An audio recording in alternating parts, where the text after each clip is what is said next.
Hey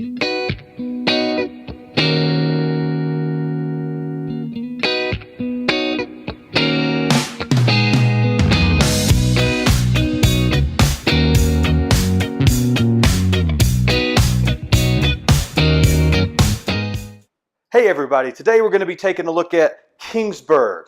Here at Board Table, we really love this game.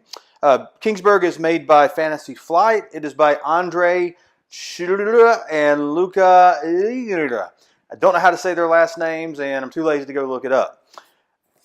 This game is for 14 plus, 2 to 5, 90 minutes, and don't worry about that. Great game. Let's take a look at how it plays and then we'll come back and we'll see what I think about it. To set up for the base game, you're going to take your player sheet, which has got all your buildings. You're going to take your dice, your little player markers, and then your player representative tokens that will be part of the board. You're also going to take the sets of cards here, numbered 1, 2, 3, 4, 5. Take each individual stack of them, and then you're going to take each stack, mix them up, and draw one of each. And then for that, it's going to be making you a stack of cards, 1, 2, 3, 4, and 5 at random, and you don't know what they are. Now, let's take a look at these cards really quickly.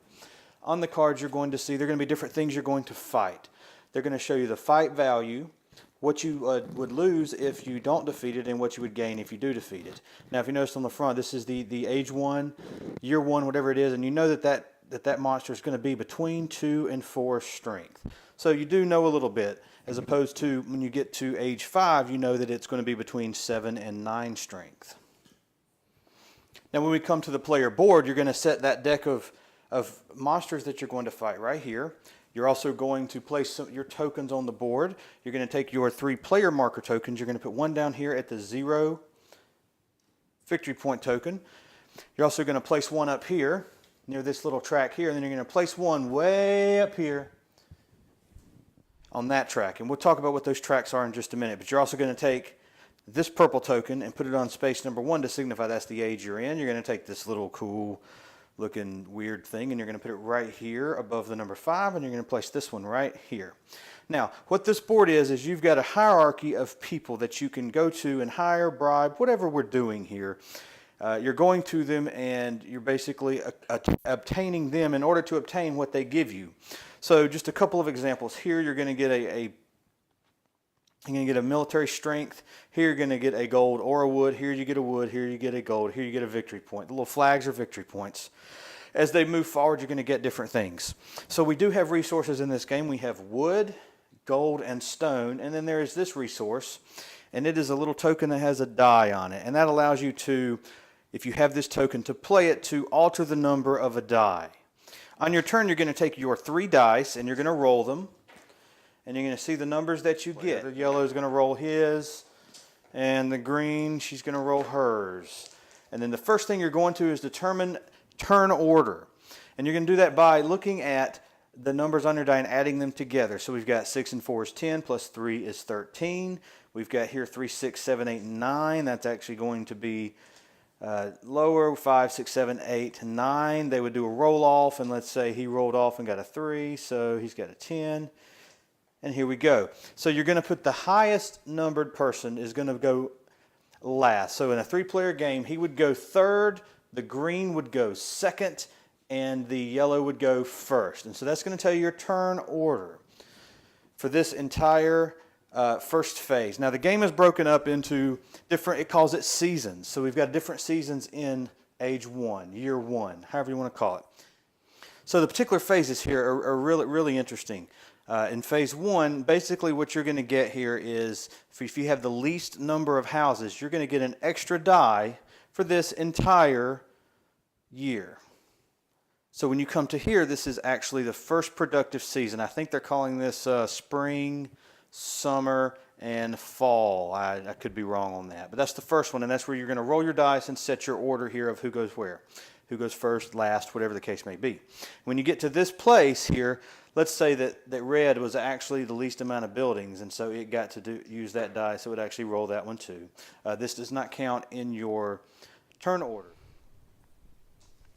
So let's just, for instance, let's not worry about any of the other players here, and let's just say, well, I rolled my dice, and this is actually what I have. We've already done the turn order and all of that. I've got a 6, a 2, and a 3. I've got several different ways I can play this.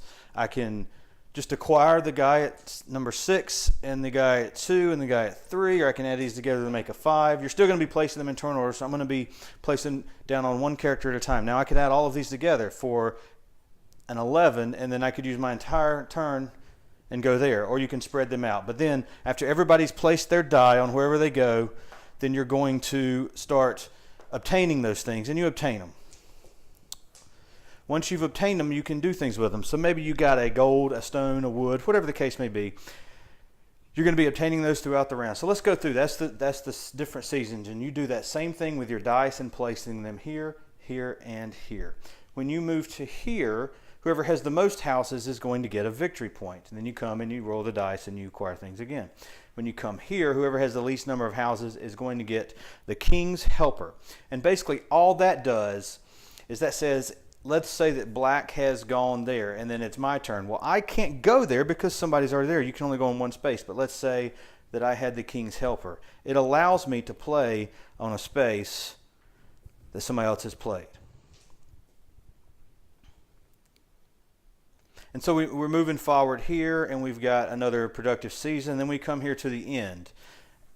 And at this end, you can trade in any 2 resources for a military point, which we'll talk about in a minute, but these bags represent resources. So here you get any 2 resources. Here you get any 3. Here you get 1. Of course, here you can give up a big victory point to get those. But that's pretty much what all of those spaces mean. After you move from here, you go to the last phase in year 1, and that is where you're going to do battle.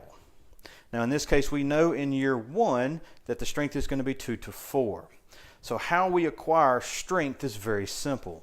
When you go to spaces like this or up here, what that's going to allow you to do is move up on the military track. Now you have to tie or beat whatever the military strength is. So let's say we got there and we draw this card, and it is a strength of 4. Now the way we determine what that is we're going to get to see how many armies that the king sends to help. So we're going to roll a die and see how many armies. And in this case, the king sent 5 armies to help us. So that's really good. We take that number and add it to our own personal military strength. And if that is equal or higher than this number, then we win. And in this case, we would have won, and we got a victory point. So the game comes with this player board, which we showed you earlier. And on this player board, you've got several things you can do. There is one criteria that you must start in this column, and then you can work your way that way. So let's say that we started with a statue and I build that, then I can move and build the chapel, and then the church, and then the cathedral. Or I could go down here and build the palisade, the stable, and then the stone wall. Now when you build these, they're going to give you special powers, special abilities, certain things. Like this one gives you +1 in battle. This one gives you +1 in battle. That means at the end of the turn when you start fighting, then you would add those to your battle strength only. How do you buy these buildings? Well, that's very simple. Here you have to pay 2 gold, and then you purchase this building. And once you own the building, you're going to place one of your little place tokens on there, and that lets you know you have it for the rest of the game. It gives you 3 victory points immediately, and it gives you the ability, once you've built the statue, now you can start building the chapel. The Kingsburg expansion to Formed Realm comes with 1, 2, 3, 4, 5, what they call modules, whatever you want to call them, 5 different parts. You don't have to use them all together. You can use them independently of each other. First thing I wanted to note is the first part that comes with it is this player board. Now, if you'll notice, this is the original player board, and if you will notice the difference in size, it gives you 2 more rows. Now, the second part of the expansion is these little strips here. And these little strips here are all... they're different, and they're not like anything that's already on the board.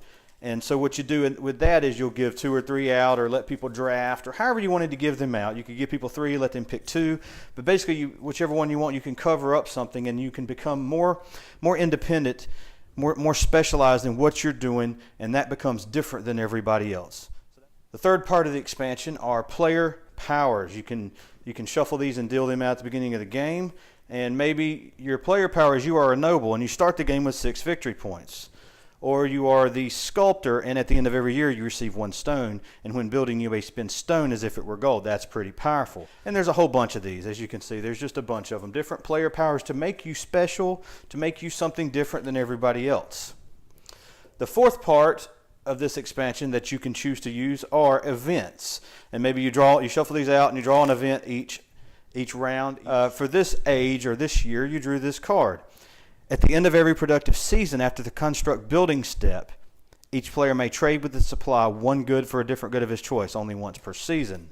Maybe you drew this one, Secret Deals, or A Good Year, or The King is Pleased. And then the final part of this expansion, the part that I will never play with, I do not like at all, because it takes away rolling a die, are these. And you would place these one for each age of the game. You'd shuffle them and then just put them in front of your player. And in the first age, you draw the top one. Oh, well, that's the military strength that the king is sending. Different ways to play with them, but I don't even use them, so I didn't really even read the rules much onto it. I didn't like that idea. Kingsburg and Kingsburg expansion to Forge a Realm is a great game. It's dice rolling and then dice allocating. It's worker placement, but you're using dice to place. Really fun building up your empire, trying to just demolish everybody else, score the most victory points. Really fun game. So enhancing this game, one of the great things you can do this game, it comes with these little cheap, where do I even keep them? It comes with these little cheap green and black die. But what I did is I went out and I bought these cool little green and red and yellow and all the colored die. I bought those. That's really the only component upgrade I did for the game. I don't think it needs any of the other ones. When we're playing the game, we'll play some medieval background music, maybe even the soundtrack to Arthur, King of Legends, something like that, to really make the game fun. Whatever I'm playing for Shadows over Camelot, I'll play for this. It's just good music. I really think it's a great game. I think you can really invite people over and play it. It's pretty simple to teach. It's fairly intuitive. And you roll dice, you place them, you get that stuff, you use that stuff to build, and you got to watch out at the end for the people coming and trying to kill you. So Kingsburg to Forge a Realm, I recommend you go out and get it. Great game. And that's it for this episode. Thank you for joining us here at Board to Table. I hope your week is fantastic, and we'll see you next time.